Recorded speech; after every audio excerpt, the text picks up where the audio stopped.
You're listening to Stand Out Get Noticed, episode 279.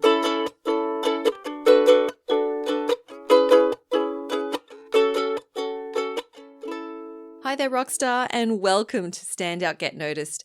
I'm your host, Christina Canters. I help professionals and business leaders to build powerful communication skills. You can learn more at thecmethod.com. Now, today we are exploring how to deal with uncomfortable emotions. This is a skill that is part of emotional intelligence, which my guest today calls a superpower. Now, I want you to think about the last time you felt an uncomfortable, yucky emotion. Maybe it was fear, anxiety, sadness, guilt, or frustration. And I want you to think about what you did about that uncomfortable emotion. Did you allow yourself to fully feel it, or did you do something to make it go away? Now, what you're about to discover is how important it is to learn to sit with and regulate and process your emotions, as well as how to do it. And if you can learn this skill, it will lead to better relationships with others. It will lead to increased well-being for yourself, as well as more trust and confidence in yourself. And who doesn't want that? So this is absolutely a really powerful skill to develop. And I'm really excited to have Christine Waring on the show to share her insights with you. Christine is an experienced psychologist with close to 20 years in the industry. She brings an empowering and integrated approach to mental health and well-being, and she offers therapy for the body, mind, and heart, which I really love. Christine specializes in helping people to navigate their emotions associated with change, challenge, and transition. Her company is called Positive Moves Wellbeing, and she's all about bringing psychology to life. And some of her therapy sessions include walking sessions that move the body and the mind to help with that mind and body connection. You can learn more about her work at positivemoveswellbeing.com.au. Now, if you enjoy this episode and you want more, I invite you to join our members-only training program and community, the C Method Academy, where you get access to over 200 episodes of this show, as well as monthly masterclasses and live webinars. To learn more and to join, visit thecmethod.com/join. All right, let's get to the conversation with Christine Waring. When you think about what are the things that we measure and reward in our profession and also in society, if you look at what do we place value on in education, in our children's development, in our performance at work, it tends to be those harder cognitive skills like your thinking, your how good is your reading, your writing, your thinking, your decision making. Those are, I guess, what we would usually assess in an IQ assessment, an intelligence test. Those are the elements that we tap into. And that cognitive element has really dominated. And emotional intelligence was often talked about as, I mean, in our initial training, not much at all. It would be a poor cousin of cognitive. You would talk about, consider when you're testing someone's intelligence, maybe they might be stressed and consider their emotional well-being in that, but we wouldn't actually spend a great deal of time looking at the emotional skills. And really, emotional intelligence has kind of come into its own in the last couple of decades. So we've recognized that far from being these soft, nice to have skills, they're absolutely crucial, and they underpin so much of how we operate. And actually, what we understand of the brain is that the brain develops in this neurosequential manner. So each step of brain development relies on a foundation in the preceding levels. So really, if we haven't got the emotional skills as a foundation, then those higher order, what we deem higher order skills of decision making and thinking, problem solving, we can't use those as effectively. So that's why I talk about emotional hygiene, emotional health, and emotional intelligence as being a bit of a superpower, because it then means that we can boost our capacity to use the cognitive skills that we've got at our disposal. So can we go back, Christine, to the neurosequential development? Yeah, Did I get that right? yeah, Okay. yeah, So yeah. I've not heard this before. Can we explore this? So what I'm hearing is that the way that our brains develop, they develop sequentially. And what I'm hearing is that the emotional intelligence is actually the foundation that comes first. Well, if we think about the formation of the brain, so that the very first functions of the brain is regulating things are essential human functions that we need. We need to be able to breathe. So the brain stem is that first part that does all of our essential functions that keep us alive. And then the next part of the brain that developed was the emotional part. So it was the part that kept us safe and alive when we were under threat. So those responses to, would we fight or would we flee from a predator? Is that like the croc brain? So that some people call it that reptilian brain. Reptilian, okay, yeah. It was a really kind of early. People often refer to it as the primitive brain, but I think that's a bit dismissive because then we think of it as it's not particularly sophisticated. And actually, when that's the part of the brain that we can do a lot of work as we grow up, and the skills that we're talking about today can refine it. So we're no longer held hostage by that part of the brain going, you're under threat, you're under siege, and all of the thinking goes out the window. But that's the part of the brain that makes us freeze up when we're in front of an audience or put on the spot. Okay. And we have that fight or flight response. Exactly. Yeah. And it's protective. So it's there. It's there for good reason.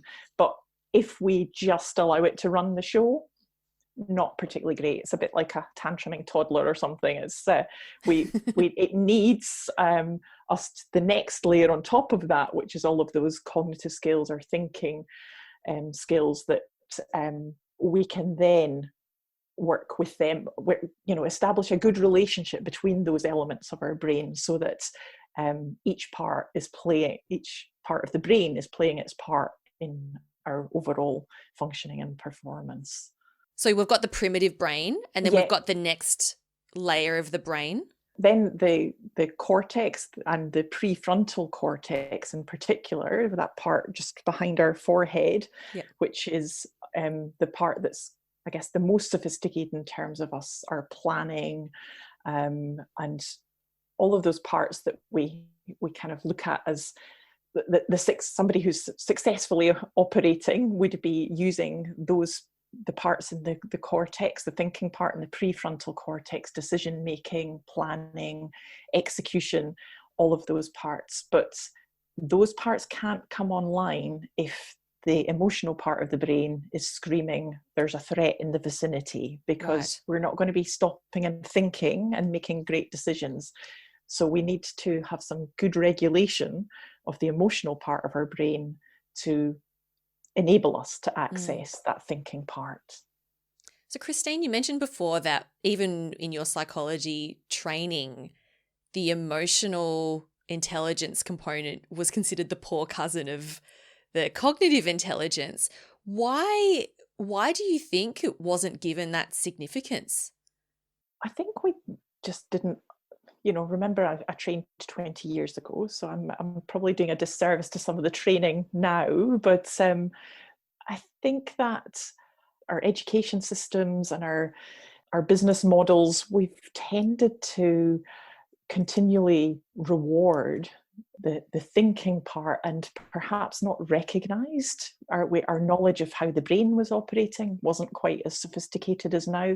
With new technologies being able to scan and image brain, we could see just how important it was to regulate those emotion hotspots and what an impact that could have on our performance. But prior to that, I think we thought, a really good, strong, solid education, textbook content, that's what it's all about, being able to teach to the test and regurgitate something. Maybe I'm oversimplifying, but that was what was required for a good a good performance. And it's really been over time we've started to recognize, well, oh, actually good performance is reliant on so much more than just knowing your stuff. It's also about how you engage, how you've got to be able to articulate that, you've got to be able to connect with other people, you've got to be able to read the room, you've got to be able to respond to changing conditions, and you've got to be able to persevere when things start to go wrong, get yourself back on track. And all of those skills are based in really good emotional intelligence. Well, look, I never did an exam or a test in high school where those skills were tested. You know, no one said, oh, let's get you into an argument with this person and see how you respond, and we'll grade you on that. Like, that was never a thing. No. And actually what we can do, both in terms of our upbringing, some of the messaging we get in our upbringing and in education, is we can kind of be told just to keep quiet, keep pushing those emotions down. So big emotions aren't necessarily respected, and we can then start to internalize the idea that, oh, emotions aren't welcome here. Emotions aren't welcome. It's keep quiet, just agree, that, you know, the quiet kid in the class, or just get your head down, get on with work. And then therefore we're missing actually doing some of the explicit thing of, you know, check in. What's coming up for you here? Tap into your passions. Listen to the messages that come up when you're in different situations in your body, because actually they're great guides to you, and we don't need to be fearful of them. But I think for so long, if you're consistently told that's not important, put that aside, just get on with your work, do the job, then actually we've become a bit divorced from our emotions, and there's lots of situations where they're not welcome. I mean, look at our society as well. We're quite sanitized when it comes to our relationship with emotions. We're not, you know, our communities aren't quite as welcoming of big displays of emotion, and it's quite keeping up appearances. How are you doing? Yep, fine. Are you okay? Yes. You know, don't go there, don't go into the messy stuff. So we've become a bit averse to sitting with some of the less predictable, yucky emotional bits, and getting smart at how we deal with them. Christine, there's so much good stuff in there. I'm not sure where I want to go with my next question. But it's so true, right? When we say to someone, "Hi, how you going?" People go, "Yeah, good." And how weird is it when someone says, "Oh, actually, I'm having a really stressful time at the moment." People don't know what to say. They're like, "Oh, okay." You know, and it is really uncomfortable, you know, and you're right. We are very sanitized, and it's very much a put on a brave face, don't express your emotions. And I mean, you know, we hear this all the time, that men in particular tend to be discouraged from expressing any sign of, or showing any sign of weakness. They see expression of emotion like sadness or fear as being a sign of weakness, so they don't want to share that. Christine, do you have an example of a client, you know, or someone you've worked with who had been pushing their emotions down, or what sort of messages they'd received that then had an adverse effect on them? I was going to say, isn't it interesting? We're having this discussion about how difficult the the follow-up to "Are you okay?" And it was only a few days ago the "Are you okay?" day was a feature, and you know, they're talking about how do we support that next level of the conversation when someone says no, actually. So I think there's some recognition that it's something that we need to get better at. And certainly I work with lots of people who have heard that message, either explicit or implicit. This isn't about kind of blaming other people for how we're handling our emotions now, but just we're surrounded by messaging that it's not okay to show overtly. And I'm thinking about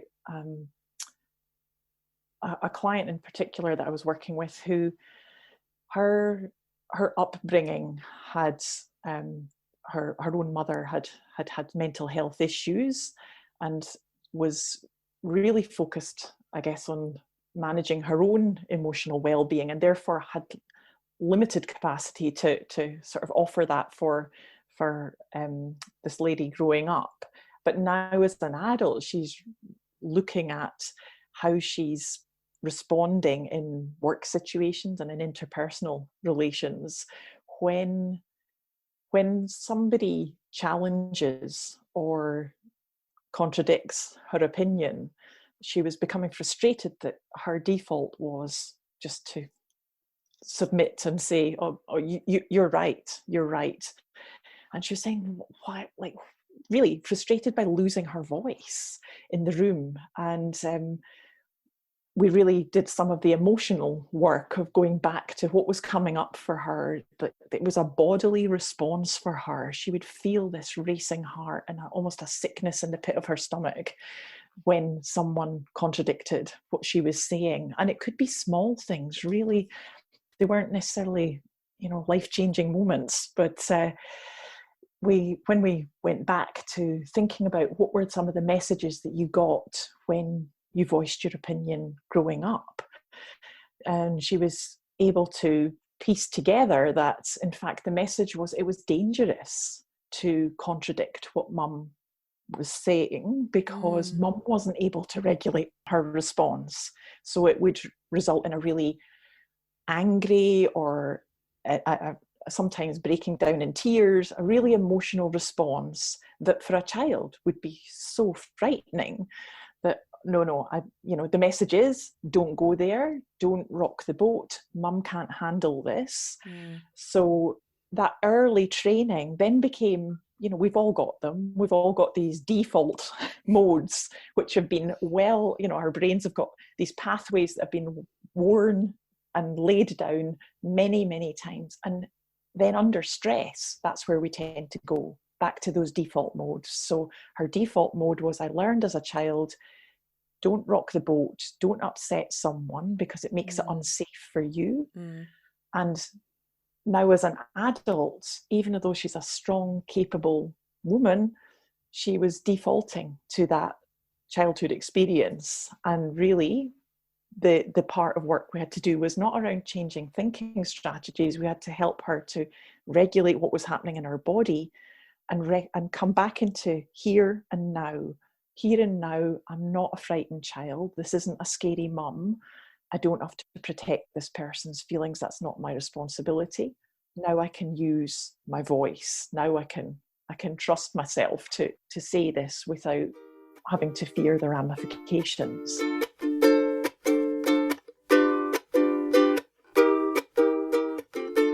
Christine, this is a really nice segue into the how part, so how do we go about doing this? And I want to go back to what you said about your client, how she started with the physical response. So you mentioned that she noticed, so the first thing that she noticed when she was struggling emotionally was, she had that physical reaction in her body. So is that then the first place you start when it comes to learning how to regulate your emotions? I talk about an integrated approach. So whereas we spoke about sequentially in the formation in the brain, but the reality is we're using all of the tools at our disposal, and we're getting smart at weaving them in. But certainly if we haven't already got a really good understanding of how emotion shows up in our body, and because what we talked about earlier with being a bit head focused and tending to do more thinking, I do find that a great deal of that early work with clients is about reconnecting them to what's going on in their body. So checking in, what are the sensations, and also what's your response to those sensations? Because usually, particularly if we're feeling a bit threatened, when a yucky sensation comes up in our body, we're kind of prone to look for the quickest, easiest, even dirtiest way of getting rid of that yucky feeling. How do we tend to do that? So it might be by pushing it back down, ignoring it, hoping it goes away. And emotions are a bit like hungry hippos, they'll pop up somewhere else. So that one doesn't really work for long. That's a short-term strategy. We might look for something to numb it. We might reach for a cigarette or a drink of alcohol. Yeah, we've got all sorts of dysfunctional ways of maybe overeating, overeating. Yeah. We might scroll a bit longer, distract ourselves on our screen. Shopping, online shopping. Online shopping, anything that gives us a little hit of a feel good. Right. To counter this yuckiness we've got going on. But of course, what we've done is we've ignored it. So we've pushed it down. Well, deal with that later. But we never sometimes don't get to it later, and therefore we're also giving ourselves the message that you can't handle this. Yes. If what we immediately do is jump to reacting and distracting, then we're never learning to build trust that it feels horrid in here right now, but I can handle this. And also learning to tell the body you're safe. That client that I was talking about who felt really unsafe because as a child she had been, but we can biohack into the biology in the body, and we've got a great tool in our breath, and we can give a message to the body that actually it's safe. We can slow things down, slow down our responses, change our tone of voice, change the rate and the pace at which we're breathing. And what that does is it triggers the body's natural relaxation response. So we don't need to reach for an artificial, and we can also build a little bit of tolerance for sitting with that, sitting through that, rather than jumping to quieten the response. I think what's key here, Christine, is learning how to be okay and developing some level of comfort with the discomfort. Exactly. To me, that sounds like that's a key part of this process. Yeah. Yep. And tiny little things. So we can do that in day-to-day life by catching ourselves when, it doesn't have to be a big thing that we're facing. In fact, we want to build this muscle frequently and consistently on a daily basis. So when you catch yourself wanting to just impulsively, I don't know, I can think of an example with my husband in the car the other day. Yeah. So he's impulsively tapping every radio station, flicking through because he can't stand the adverts, and he just wants to find a radio station that has got music on it. Yeah. And really, there's an opportunity, a tiny opportunity to go, okay, this is annoying. There's an advert on the radio right now and I don't like it, but I'm going to practice sitting for the 30 seconds that ad's on and wait for the music to come back rather than, I don't like it. Take it away. Because, and it's a really simplistic example, but we've got hundreds of those in a day where we build a little bit of tolerance. We don't have to immediately get satisfaction for something. And our society is very much set up. Everything's, we've got technology to answer a question for us without having to sit with the uncertainty for a little while. We've got a remote control to flick the channel if we don't like what we're seeing right now. So I would encourage, and I would explain to clients I'm working with, the value of this. It's not deliberately doing stuff you don't like. It's about building the pathway and also building trust in yourself that you can sit with little bits of discomfort. Then we can do, build on that incrementally. There are some breath exercises where we sit with a little bit of discomfort with, building our CO2 tolerance, because that's a little bit uncomfortable.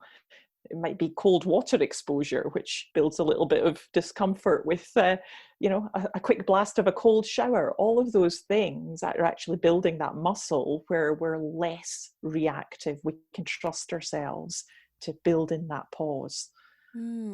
And Christine, I think that's such a powerful message around how doing all this stuff, it not just helps us to respond better in the moment, but it helps to build that self-trust.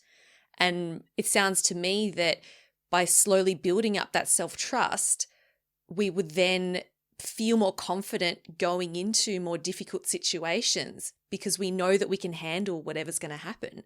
Would you say Absolutely. That's the case? Absolutely, absolutely.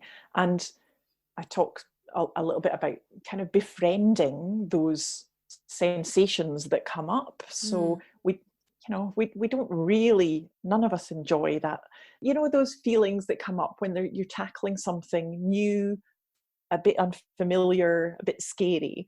Um, but if we can help to understand that those feelings are there, they're a natural response to something unfamiliar, and rather than convey the message to our body and mind that it's something to be feared, we get practice at saying, oh, I recognize this. I recognize this as the sensation that goes with trying something unfamiliar. And I've been here before. And the more times we've done it before, the more times we've done all those little micro practices, the more likely we are to be able to draw on that and quieten down the alarm that's sounding in our body to then be able to go in there and more confidently deal with the situation.